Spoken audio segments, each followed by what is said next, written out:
자, 네. 오늘은 미리 말씀드린 대로 제5차 한국공유경제협회 온라인 웨비나 시작하도록 하겠습니다. 매주 수요일 10시부터 30분간 그 강의와 Q&A로 간단하게 진행을 하는데 말씀드렸다시피 공유경제의 다양한 분야들을 릴레이식으로 계속 돌아가면서 짧게나마 한 번씩 짚어보고 강의 듣고 Q&A 진행하는 방법으로 진행합니다. 오늘은 저희 협회 감사님이시자 변호사이신 최재훈 변호사님께서 플랫폼 노동에 대해서 발표해 주시고 Q&A 진행하도록 하겠습니다. 참고로 본 강의는 레코딩이 되고 있고요. 끝나면 제가 이렇게 편집, 불필요한 부분만 제거하는 간단한 편집을 통해서 유튜브 채널을 지금 마련해서 지금 계속 올리고 있고요. 그리고 이게 네. 이제 누적이 되면 그래도 국내에서는 최초로 시도되는 공유경제 관련 아카이브로 작동할 수 있을 것 같고, 이것이 확대되면 그 다양한 분야에서 필요로 하는 교육 서비스 혹은 이제 교육에 활용될 수 있을 거로 기대하고 있습니다.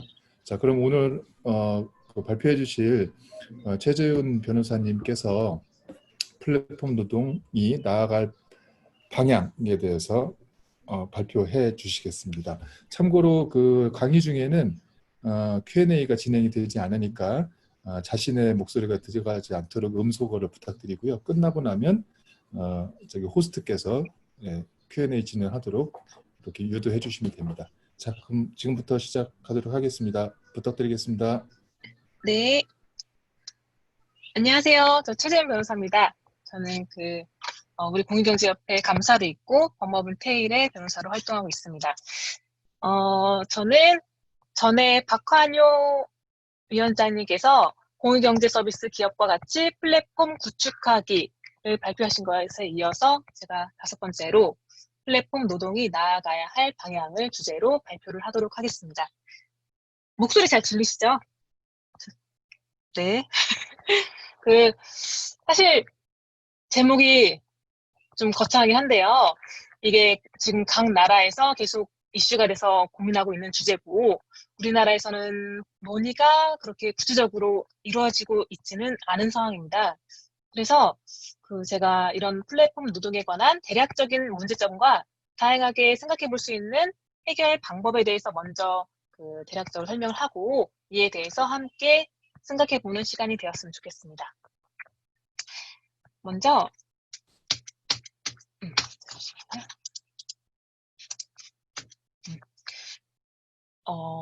플랫폼 노동 이전에 전통적인 노동 관계부터 설명을 해드릴게요. 이게 지금 전통적 경제에서의 노동관계 모델입니다. 그러니까 기업과 사용자, 그리고 근로자, 이렇게 당사자가 둘인 거죠. 이렇게 전통 제조업 중심의 공장제를 표준으로 형성된 노동관계 모델입니다. 그래서 이 모델을 토대로 각 나라의 노동법이 제정이 된 거죠.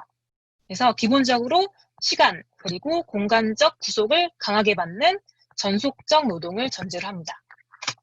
그래서 근로자성 판단에 있어서 계약의 실시에 있어서 근로자가 사업장의 임금을 목적으로 종속적인 관계에서 사용자에게 근로를 제공했는지 여부에 따라서 근로자성을 판단하게 됩니다. 이렇게 생산 수단을 소유한 자본이 이를 소유하지 못한 노동자를 지시, 감독 등으로 사용해서 경제적 이익을 가져가는 관계에서 발생하는 힘의 차이 있죠. 힘의 불균형 때문에 노동자를 보호할 필요성이 생긴 거죠. 그런데 이렇게 노동을 제공하는 사회적 관계가 변화함에 따라서 전통 제조업에서 서비스 중심의 산업으로 발전하면서 종속적 관계가 드러나는 형태가 계속 달라지고 있습니다. 이게 무슨 말이냐면 이렇게 서비스 중심 산업 구조로 변화가 되면서 고용 형태가 이렇게 많은 형태로 변화가고 있는데요. 보면은 잘 아시겠지만 보험 설계사, 학습지 교사, 캐디 이런 직업은 근로조건 등은 본인이 결정하고 사용자의 지휘 감독에서 벗어나 있다는 점에서는 개인 사업자예요. 자영업자. 그런데 사실 경제적으로는 종속돼 있거든요. 그래서 임금 근로자의 성격도 있습니다. 그래서 자영업자의 성격도 있고 임금 근로자의 성격도 있고 그래서 기존의 기업 사용자와 근로자 이렇게 명확하진 않으면서도 그래도 근로자성은 가지고 있는 그런 특수 형태의 근로자가 증가하고 있는 거죠. 그래서 이런 상황에서 산업의 디지털화로 인해서 잠시만 그 회장님 예. 마이크 좀 꺼주시겠어요? 예. 네. 그 산업의 디지털화로 인해서 플랫폼 노동이 확산되고 있습니다. 그래서 이 정보통신 기술 발전으로 탄생한 디지털 플랫폼을 매개로 노동이 거래되는 새로운 고용 형태가 이렇게 생겨난 거죠. 보면은 플랫폼 사업자는 중개자일 뿐이고 서비스 제공자와 서비스 이용자가 서로 간에 서비스를 거래하게 되는 겁니다.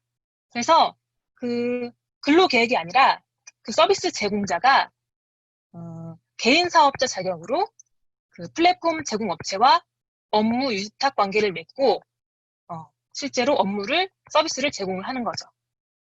그래서 사실 예전 같으면은 당사자가 둘이었죠. 이렇게 사용자와 근로자. 그런데 플랫폼 노동에서는 이렇게 당사자가 셋입니다. 중개자와 서비스 제공자, 서비스 이용자. 예를 들어서 타다가 이제 서비스가 변경되긴 했지만 타다를 예를 들면은 타다를 운영하는 소카, 거기가 플랫폼 사업자고 그리고 그 운전자들이 서비스 제공자 그리고 이용자는 이제 승객들 서비스 이용하는 승객들이겠죠. 이렇게 됩니다. 근데 이 서비스 제공하는 그 운전자들이 임금 근로자가 아니고 자영업자. 그래서 업무 위탁 계약을 맺고서 자영업자로 되어 있기 때문에 기존의 특수고용 근로자와 유사하다는 이유로 디지털 특고라고 불립니다. 기존의 이런 특수고용직 이런 사람들과 거의 유사한 형태인 거죠. 플랫폼 노동의 문제점이 있는데요. 그 플랫폼 노동은 이 노동관계법 체계로 구성하는 데 좀 한계가 있습니다. 고용이 시간, 공간적 종속을 정확히 이전의 그 근로관계와 같이 그렇게 전속적이라고 볼 수도 없고 그리고 수행 업무랑 서비스가 굉장히 짧고 그리고 업무 수행 장소, 시기도 불특정하고 여러 가지 특징적이 있어서 그 전통적인 종속 노동의 범죄에 포함시켜서 노동관계법으로 규율하기는 좀 어렵습니다. 그리고 그 플랫폼 노동 종사자들이 각각 라이더나 운전자들도 그렇고 공간적, 시간적으로 분리되어 있기 때문에 이분들이 조직화되기가 어렵고 집단적인 목소리를 내기 어렵다는 점에서 이해 대변 시스템을 갖추기도 좀 어렵고요. 그리고 산재보험이나 고용보험 등 사회보험이 임금 근로자 중심으로 설계되어 있기 때문에 근로자로에 포함되지 않는 플랫폼 노동 종사자들은 이러한 사회보장 체계 내로 수습하기가 어려운 문제가 있습니다. 그래서 이러한 문제 때문에 다시 정리하자면 개인 사업자긴 한데 분명히 노동자의 성격도 가지고 있고 이런 상태에서 무조건 그냥 단순하게 개인 사업자로 분류해서 너희들 알아서 해라 이렇게만 해도 되는 건지 아니면은 노동자성을 인정해서 보호를 해줘야 되는지 그런 거에 대한 고민이 전 세계적으로 이루어지고 있습니다. 그래서 가장 대표적으로 미국 캘리포니아 주의 AB5라는 그 법이 생겼는데요.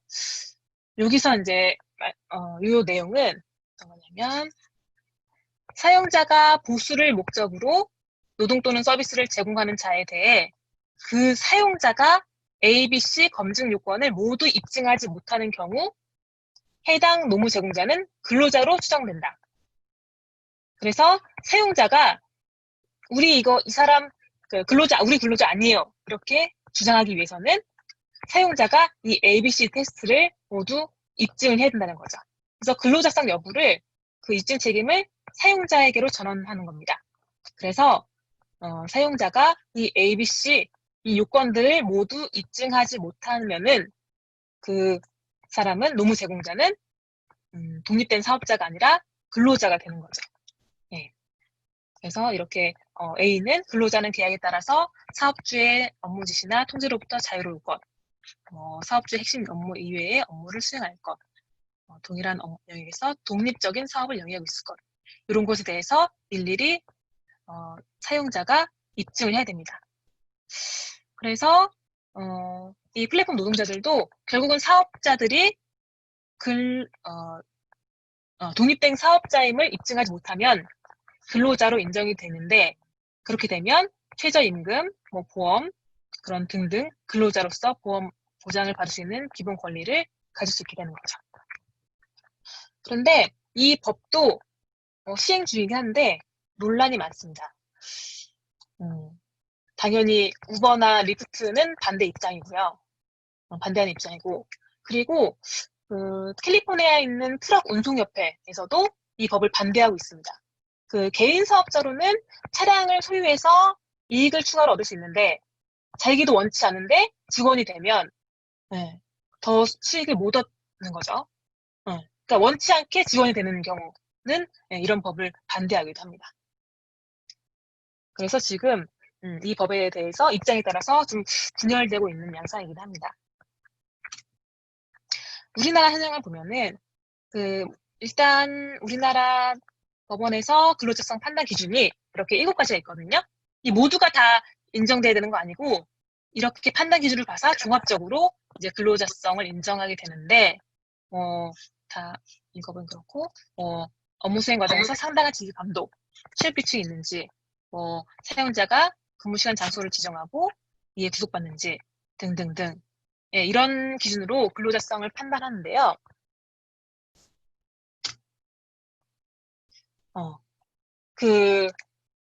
최근에 뒤에부터 보면은 타다 드라이버에 대해서 근로자성이 인정됐습니다. 근데 이 인정된 구조가 아까 말씀드린 특수 고용 노동자 관련된 기존 판례랑 구조가 거의 동일해서 제가 비교해서 설명을 드릴게요. 위탁 집배원 관련된 판결이 최근에 나왔었는데요. 이 구조를 보면 대한민국 산하 우정사업본부가 있고요. 그리고 각 우체국이 있고, 그리고 위탁 집배원이 있습니다. 형식적으로는 이 위탁 집배원은 우체국과 위탁 계약을 맺고서 집배원 업무를 수행하는 거죠. 그런데 이 위탁 집배원이 뭐라고 주장했냐면, 나는 그냥 위탁 계약을 맺은 당사자가 아니라 우정사업본부의 근로자다라고 주장한 거예요. 그래서 이거에 대해서 대법원의 판단은 위탁 집배원은 이 대한민국 산하 우정사업본부의 근로자라고 인정했습니다. 이렇게 우체국과 위탁 계약을 맺었음에도 불구하고 우정사업본부와 위탁 집배원의 근로자성을 인정한 건데요. 그 이유가 대략적으로 먼저 보면은 위탁 집배원의 업무 내용과 범위, 처리 방식, 철회 우편물의 종류 양을 피고가 직접 정하는 겁니다. 그리고 휴대전화 메시지 등을 통해서 구체적인 업무 처리 방식을 여기서 직접 지시했고, 그리고 획일적인 업무 수행을 위해서 정해진 복장을 입고 정해진 절차에 따라서 배달하도록 했고, 그리고 정기적인 교육까지 시행했죠.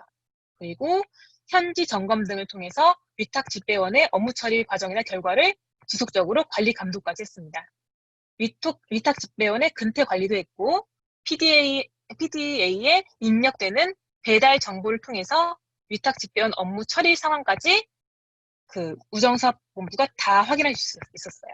그래서 이런 모든 것을 검토해 봤을 때 이거는 단순히 우체국과 위탁 집배원 간의 위탁 계약이 아니라 피고 대한민국 산하 우정사업본부와 위탁 집배원이 이거는 종속적인 관계로서 근로관계가 인정된다는 것이죠. 예. 사실 이거와 똑같은 구조로 타다의 드라이버들이 근로자성이 인정된 건데요. 사실 이거는 아직 법원까지 가진 않았고요. 지금 중앙노동위원회 중노위 단계에서 타다 드라이버의 근로자성이 인정됐습니다. 똑같이 볼게요. 지금 소카와 VCNC가 있습니다. 네, 그리고 협력업체와 타다 드라이버가 있어요. 실제 형식적으로는 타다 드라이버는 협력업체와 프리랜서 계약을 맺고서 그 업무를 진행하는 건데요. 똑같이 볼게요. 근데 실제로 하는 일은 소카의 이쪽과 관련된 일인 거죠. 지금 앞에서 봤던 위탁집배원의 이 구조와 동일합니다. 각 우체국과 위탁집배원이 위탁계약을 맺었지만 실제로는 대한민국과 집배원 간의 근로자성이 인정되는 거. 타다도 봤을 때 협력업체와 타다 드라이버 과연 서로 프리랜서 계약을 맺었지만 실제로는 소카, VCNC와 타다 드라이버 간의 근로 관계가 인정된다는 거. 이유를 보면은 이 소카에서 타다 기사들의 업무 내용을 결정하고 업무 수행에 대해 상당한 지휘 감독을 했다. 실제로 작업 시간, 작업 내용이 구체적으로 정해졌고 서비스 이슈, 근무 규정 등 각종 복무 규정에 따라서 작업 방식이 구체적으로 정해졌고 그리고 미리 정한 복장 규정을 따라야 할 의무가 있고 그걸 위반했을 때 강제 배차 취소 등 불이익이 있고 그리고 엄격한 출퇴근과 근태 관리, 통제 관리 시스템을 운영하고 있는 등 이런 것을 모두 종합해 봤을 때 소카가 타다 드라이버의 업무를 지시해서 종속적인 관계가 인정된다는 것입니다.